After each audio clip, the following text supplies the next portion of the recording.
देख रहे हैं एक न्यूज 24। जातीय जनगणना मामले पर आज ही सुप्रीम कोर्ट में सुनवाई होने वाली थी, लेकिन इस सुनवाई को आगामी 18 अगस्त तक के लिए टाल दिया गया है। जी हां, बताते चलें कि पिछले दिनों की बात करें तो पटना हाई कोर्ट ने यह आदेश दिया था कि जो भी जातीय जनगणना के जो काम बचे हैं उसको जल्द से जल्द पूरा कर ली जाए। दरअसल इसकी याचिका जो है हाई कोर्ट में गई थी, जिसके बाद हाई कोर्ट ने इस मामले पर संज्ञान लेते हुए जातीय जनगणना को कराने की बात कह दी और बता दें कि इस मामले में 80% काम पूरा हो जाने की बात भी कही गई थी। जो काम बचे हुए थे वो सरकार के फैसले में गया, कोर्ट का फैसला, और सरकार को यह कहा गया कि जल्द से जल्द इस काम को पूरा करवा लिया जाए। हालांकि नीतीश कुमार ने निर्देश दिए कि जल्द से जल्द जातीय जनगणना के जो भी बचे काम है उसको पूरे करा लिया जाए, और इस पर काफी तेजी से काम भी हो रहा था। लेकिन इसी मामले में सुप्रीम कोर्ट में एक याचिका डाली गई थी, जिस मामले में आज ही सुनवाई होने वाली थी, लेकिन इस सुनवाई को आगामी 18 अगस्त तक के लिए टाल दिया गया है। यानी कि अब ये सुनवाई जो है 18 अगस्त को होगी। तो चलिए जानते हैं इस पूरे मामले पर क्या है अपडेट।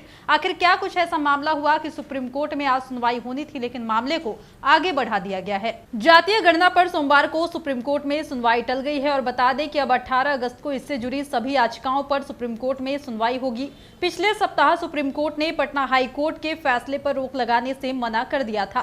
सुनवाई के दौरान सुप्रीम कोर्ट ने कहा था कि जातीय गणना का काम 80% पूरा हो चुका है। यह काम 90% भी हो जाता है तो क्या ही फर्क पड़ेगा। पटना हाई कोर्ट के फैसले के खिलाफ एनजीओ एक सोच एक प्रयास की ओर से सुप्रीम कोर्ट में याचिका दायर की गई है।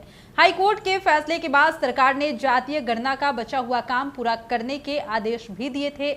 बचा हुआ काम लगभग पूरा हो चुका है। हर दिन 2 से 3 लाख परिवारों का डेटा ऑनलाइन अपडेट किया जा रहा है। बता दें कि 1 अगस्त को पटना हाई कोर्ट ने जातीय गणना को चुनौती देने वाली सभी याचिकाओं को खारिज कर दिया था, और साथ ही हाई कोर्ट ने अपने आदेश में कहा था कि सरकार चाहे तो गणना करा सकती है। इसके तुरंत बाद नीतीश सरकार ने जातीय गणना को करने के आदेश भी जारी किए थे।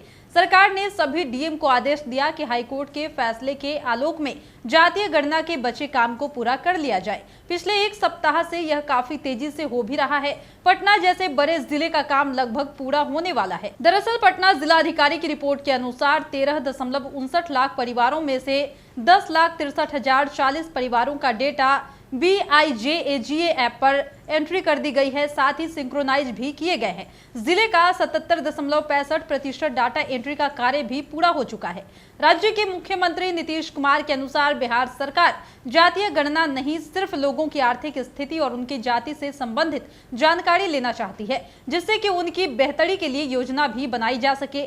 सरकार उन्हें बेहतर सेवा देने के लिए एक ग्राफ भी तैयार कर सके। पटना हाईकोर्ट ने अपने फैसले में कहा था कि राज्य सरकार का यह काम नियम संगत है, पूरे तरीके से वैध है। राज्य सरकार चाहे तो गणना करा सकती है। हाईकोर्ट ने बिहार में जाति आधारित सर्वेक्षण को वैध करार दिया था। बिहार सरकार ने भी इसके लिए 500 करोड़ रुपए खर्च करने की योजना बनाई है। बिहार में जातीय गणना की शुरुआत 7 जनवरी से हुई थी। प्रथम चरण का सर्वेक्षण पूरा हो चुका था।